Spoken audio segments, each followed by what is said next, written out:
Hello everyone, welcome back to my channel. I am here with new release review where I give you my thoughts and opinions about the brand new releases. Are they worth your time? But most importantly, are they worth your money? I am starting off strong with the brand new Blu-ray for Nosferatu. This came over from Universal, and honestly, I'm not really sure why the Blu-ray showed up because normally when it comes to review copies, studios do send over 4K releases, in particular because they do want us to talk about the 4K, how great it is, the specifics, things like that. But that did not happen with Nosferatu. But you know what? It's okay because honestly, this Blu-ray is on the level of a 4K release. When I was rewatching this film, I was blown away by how fantastic the Blu-ray looks. In one specific scene, when Nicholas Hoult is on his way to Count Orlok's castle, that entire sequence of when he's walking and he kind of comes to like that intersection and it's all trees surrounding him. That is one of the best looking sequences in the entire film. It looked incredible just on Blu-ray. And I don't mean to speak badly of Blu-ray just because I say just on Blu-ray, but I mean with 4K releases, we know they are the preferred format, in particular with a film like Nosferatu, because the movie is just so dark all the time. Very rarely do we get those pops of color in the movie. So because the film is so dark, a 4K release absolutely would enhance this film. But let me tell you something, Blu-ray, in my opinion, is just as good. So if you just want to go with the Blu-ray release for Nosferatu, you are still going to be satisfied because visually it looks amazing. It still looks fantastic. And I enjoy the film. I know Nosferatu kind of split the audience. Either you really loved it or you did not really care for it. And if you didn't care for it, I completely understand. It is a slow burn. It kind of gets a little wacky and weird at points during the movie. I will agree with you on that, but I am just such a fan of Robert Eggers, and I did watch the bonus features and him talking about his love of the original film. And this project right here is something that he has been wanting to do forever, and he finally got the chance to do it, and he's just so proud of this work, and he should be, because Nosferatu I really enjoyed. It's a great vampire movie, and I'm just really happy that I have this in my collection. So thank you, Universal, for sending this one over. Now I'm going to talk about, there's been a lot of kind of like back and forth judgment about this 4K release, surprisingly enough. So I'm talking about Panic Room. Now, I did not get this sent over to me. I picked up Panic Room with one of my Amazon gift cards from Christmas. This was the last piece of physical media to arrive from that batch of gift cards that I did receive. So Panic Room, a lot of people that have been reviewing Panic Room have been kind of critiquing it very harshly and saying that the 4K of this film is not up to par. It's not what we anticipated. It's not what we expected. I don't know what they're talking about. I really, really don't. Because when I watched this movie, as soon as the film started, I was impressed. And I said, you know what? This 4K looks fantastic. Now, I have not seen this movie prior. This was a first time watch. So maybe, I don't know, because I have no prior experience with it, but this came from a regular DVD.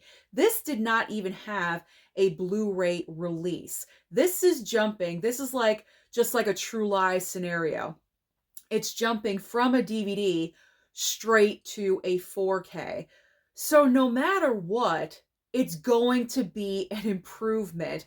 And I feel like the people that are kind of just like really nitpicking this apart, we got to stop doing that, because when it's coming from a DVD, clearly a 4K transfer is going to be 1,000 times better. And honestly, I loved how this movie looked. I just really enjoyed the movie in general. If you have not seen Panic Room, really quickly, the plot line, you have Jodie Foster and little Kristen Stewart plays her daughter. I thought she was so adorable in this film. I loved her.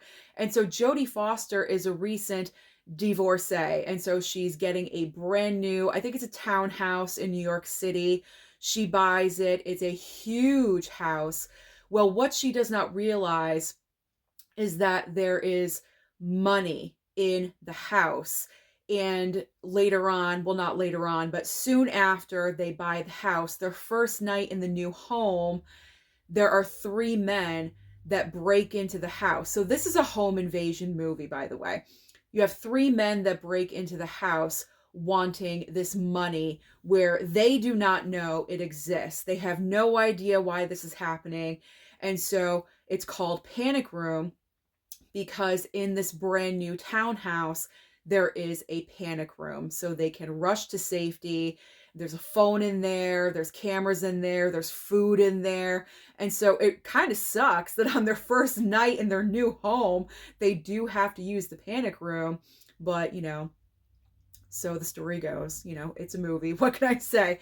But it was a great movie. This movie was so, so good. I was on the edge of my seat. It was so intense because there were moments where you didn't really know, well, for me, because I've never seen it, but you don't really know what is going to happen. There's a couple of moments where Jodie Foster risks leaving the panic room and going to either get a cell phone or get a shot for her daughter, because I believe Kristen Stewart is diabetic in the movie and her blood sugar is running extremely low, so she needs a shot, and Jodie Foster is darting out of the room, and you're not sure if, the invaders are going to find her. Oh my gosh, it was so good. There were so many moments in this movie where Mama Blu-ray was tensing up. She was tensing up. She was getting so scared. She was kind of like clutching her fist and, like getting nervous and things like that. So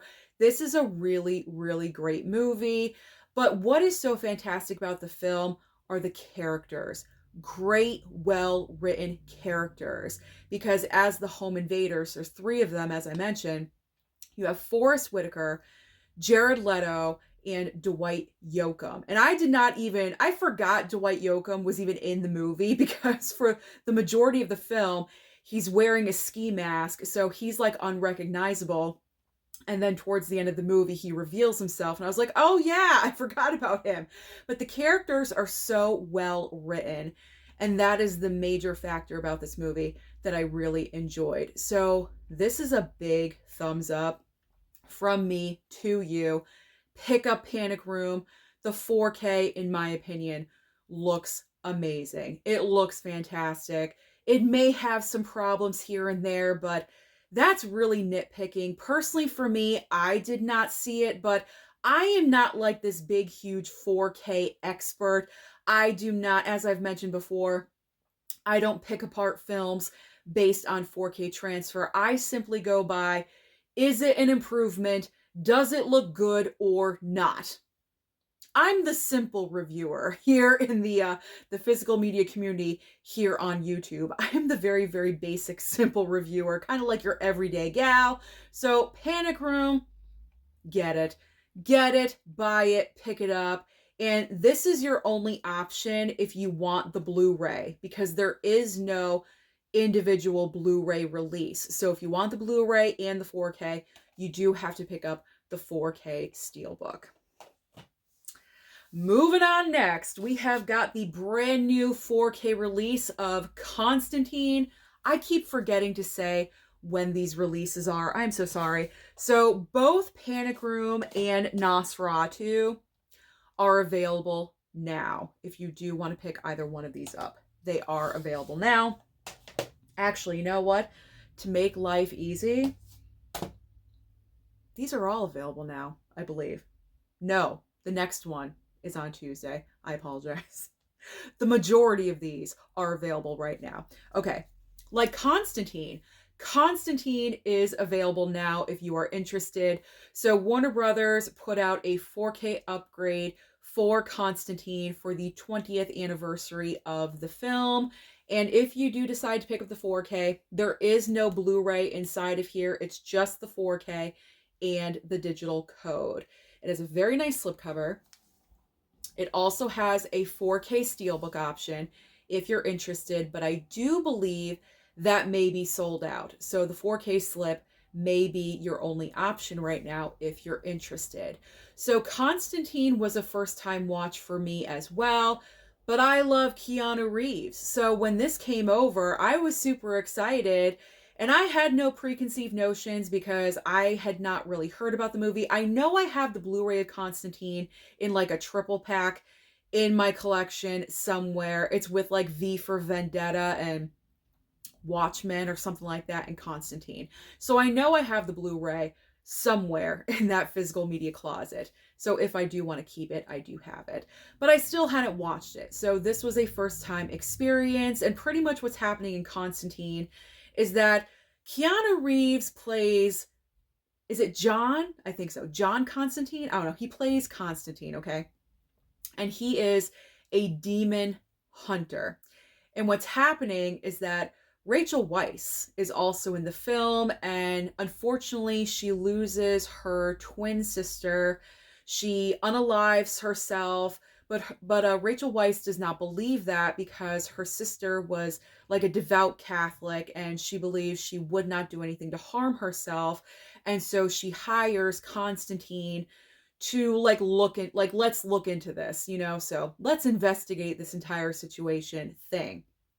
And during the course of this, I guess Constantine comes to realize that demons like from below or something are wanting to come to the surface or invade or something like that. I gotta be honest, this is a movie I'm gonna have to watch again.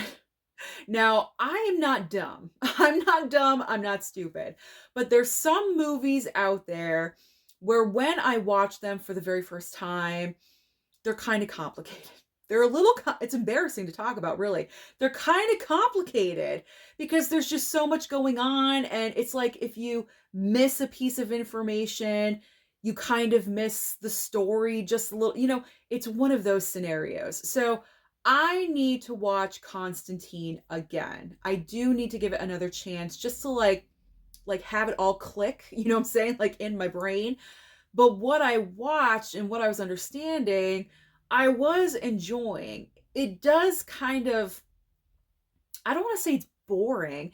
It's not boring, but there's some like, you know, like lull points throughout the movie, just a little bit. And so that's the reason why I need to give the film another chance. But, you know, for Keanu, I'll do anything for Keanu. I will give Keanu another chance because he's going to make the sequel. He's going to make Constantine 2. So I'm going to have to rewatch it again before that movie comes out. Right? Right? Sure. So I can't full on say that this is like an amazing, fantastic movie because I do need to rewatch the film. But what I will say about the 4K transfer, this looks really nice. It looks really, really good. This was another case where as soon as the movie started, right off the bat, I was like, this looks great. Warner Brothers, you're doing good over there. So WB did another great job with Constantine. Constantine, sorry. I lost my breath for a second. But that's nothing new. So Constantine, available now. Pick it up. 4K. You will enjoy. All right. Warner Brothers also sent over the brand new 4K of Amadeus. Now, this brand new 4K is going to be available tomorrow, the 25th on Tuesday. So Amadeus was a missing part of my Best Picture winner movie collection. So I was super excited when I found out that I could be receiving a copy of this, because I am trying to get every single Best Picture winner in my collection. So this was absolutely amazing. And Amadeus won 8 Academy Awards, including that Best Picture. And I believe F. Murray Abraham, who is one half of the rivalry in this movie, he won Best Actor for the film as well. And that was totally deserving because his performance is just so good. So, what the heck is Amadeus all about? Well, I mean, just looking at it, at the slipcover, which is very nice. There's the back, by the way.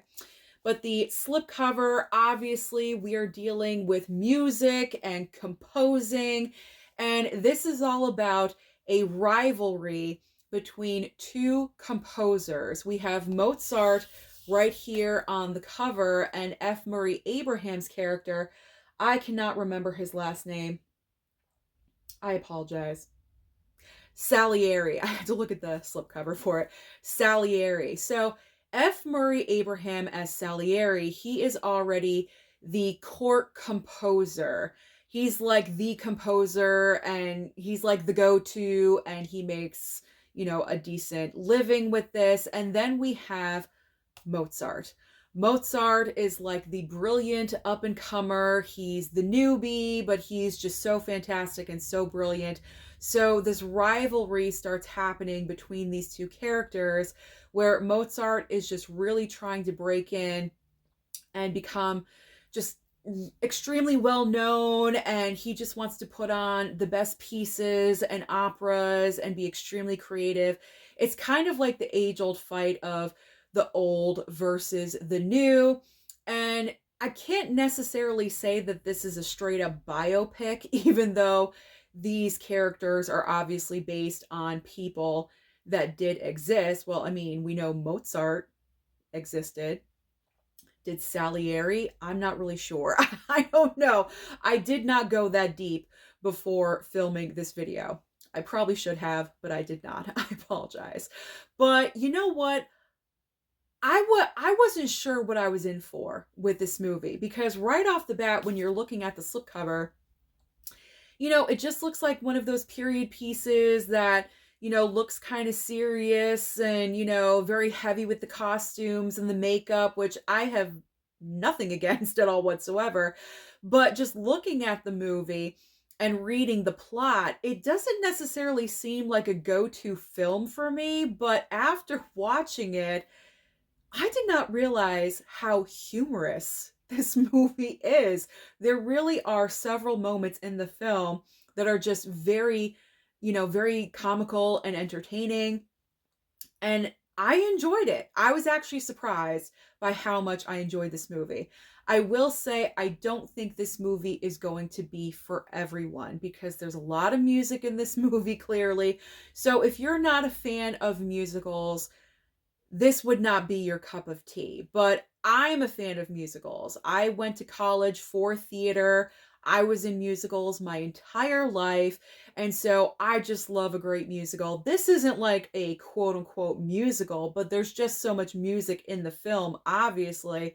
It pretty much is. So Amadeus surprised me because, again, I wasn't sure what I was in for, but after I watched it, I had a good time with it. And the 4K, again, Warner Brothers just hitting it out of the park with this one, looks fantastic. This movie looks great. So this 4K is well worth your time and also your money. So tomorrow, this will be available.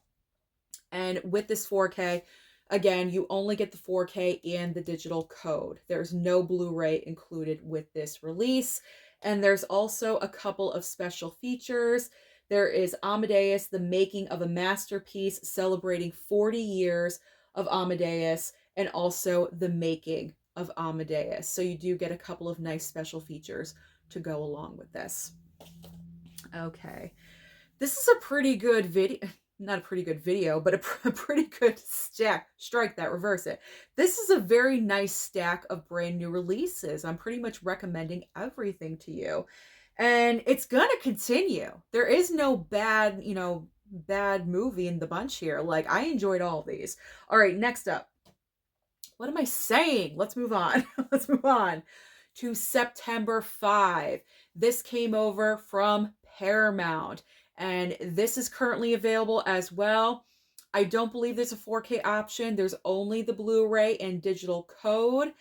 This movie, I love true stories. You guys know this already. I've said it so many times.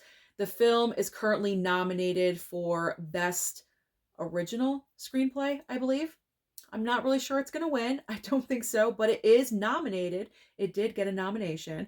But this is all about back in 1972 at the Summer Olympics in Munich, Germany. They're obviously having, the Olympics and the coverage, the sports. Oh my gosh, I'm messing up already. Don't mess up. Don't mess up. We're almost done. I don't want to restart this whole video. So they are filming, okay? They are filming the Olympics in 1972, the Summer Olympics in Germany. And what happened is that terrorists were taking hostages of the Israeli athletes in the Olympic Village. And the only camera crew that really could document what was happening in real time were the broadcasters right here in the back that were covering for the Olympics. So these are all like the sports journalists that are working for ABC that were filming the Olympics, but they were right there next to, like, very close distance. Does that make sense? They were very close to the Olympic Village. So, I mean, ABC wanted them to give it to the regular news, but they did not want to do that because this is sports territory. We're covering sports. We've got this. Like, they're already there. They're so close to the Olympic Village. And so they just decide to take this, as their own and document this and show the world what was happening in real time. Incredible story. Absolutely incredible. I had no idea about any of this. And this is the reason why I love movies like this, because they just inform me and let me know about things that, because I was not alive in 1972. I'm not that old. I was not alive yet. And so this movie highly informed me how tense the situation was and just everything that kind of worked and didn't work. Amazing movie. Underrated, I think. Highly underrated. So if you have not seen September 5, I do recommend this film as well. And if you're watching your pennies, then this is going to be streaming, or is streaming. I think it's going to be streaming soon on Paramount Plus. So there you go. Either pick up that Blu-ray or stream it. I recommend. High recommendation. Okay. We got through. We got through that. I get tongue-tied sometimes, but that is okay. All right. 2 more movies, both Kino Lorber titles. Let's get into this. Okay. So Kino sent over the brand new 4K of Graveyard Shift. Look at that rat. That rat just staring at you. So what's going on in this film is pretty much you have like this factory, I guess. I don't even know what it is. I guess it's a factory. Oh, it's an abandoned textile mill. Oh, and it's reopened. Okay. I kind of missed that part, I guess. Okay, so a textile mill that was closed reopens. Okay. And what's happening here, why it's called Graveyard Shift, pretty much in this mill, you never want to work the graveyard shift because people that do don't work again. That's all I gotta say. They don't work again.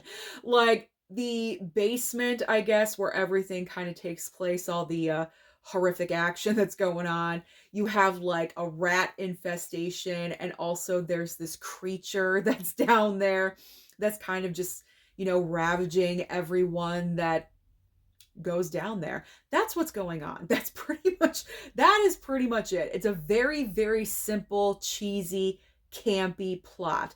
This is a campy movie through and through, but it is a lot of fun. You have Brad Dourif. He's pretty much the most recognizable star in the movie, for me anyway.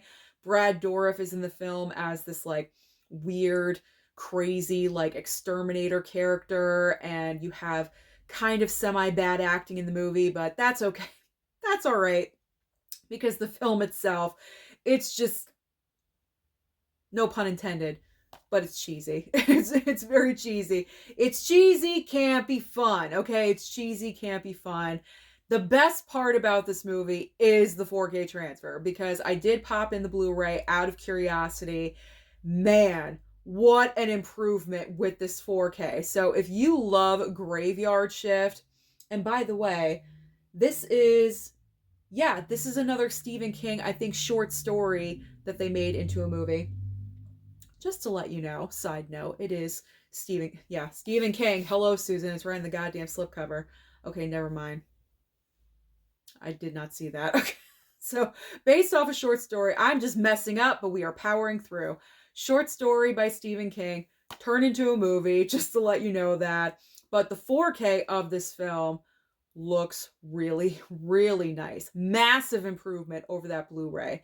Because when I popped in the Blu-ray down here on my TV, I'm not really sure if the 4K TV would have improved the Blu-ray. I mean, they say that it does, but I'm not really sure how much it would have improved the Blu-ray, because this Blu-ray was like fuzzy at moments, like not good.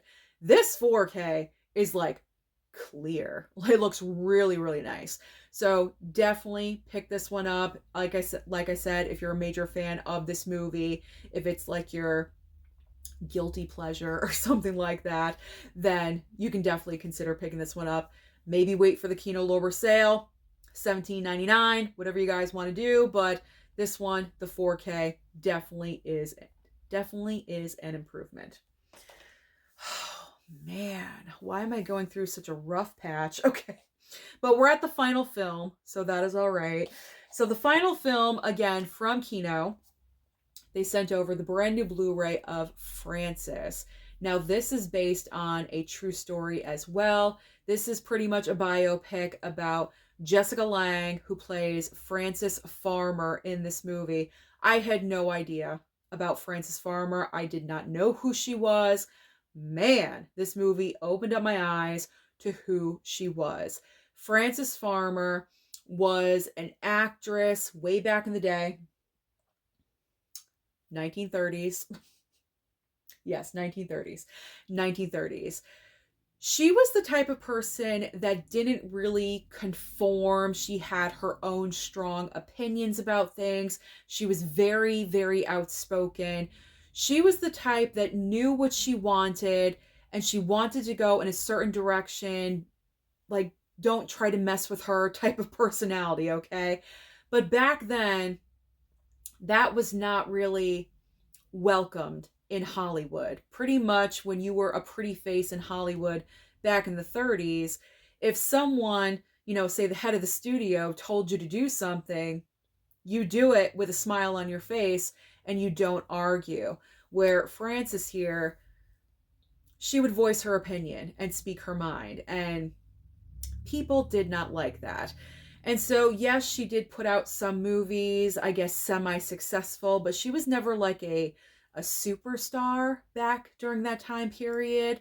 But unfortunately, what happens is that series of events occur in the movie that lead her to being in a mental institution, and like her mother is trying to control everything. Oh my gosh, what a true story. And Jessica Lange's performance in this film, she is incredible. But Jessica Lange is like fantastic in everything. She's one of those actresses that, could read the back of the milk carton or something, and it's just like, give her an Oscar. She's just incredible. So she puts out an amazing performance in this film. She actually was nominated for an Oscar for this performance. And I believe also in the supporting category, the actress that plays her mom, I think she was nominated as well.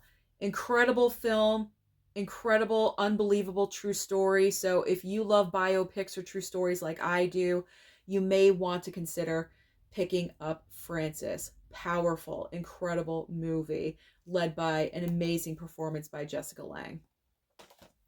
So that is it, everyone. And by the way, those Kino, again, I'm being awful. Those Kino releases are also available right now. So that's it. That is everything for this edition of New Release Review. No complaints from me about any of these.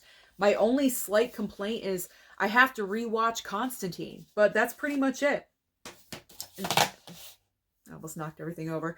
And that's not even a complaint. I just want to rewatch the movie for myself to try to understand the film better. There's certainly nothing wrong with that. So those are all of the movies that I've been watching lately. So comment down below and let me know your thoughts about any of the films that I talked about. Don't forget to like and subscribe before you leave, and I'll see you next time.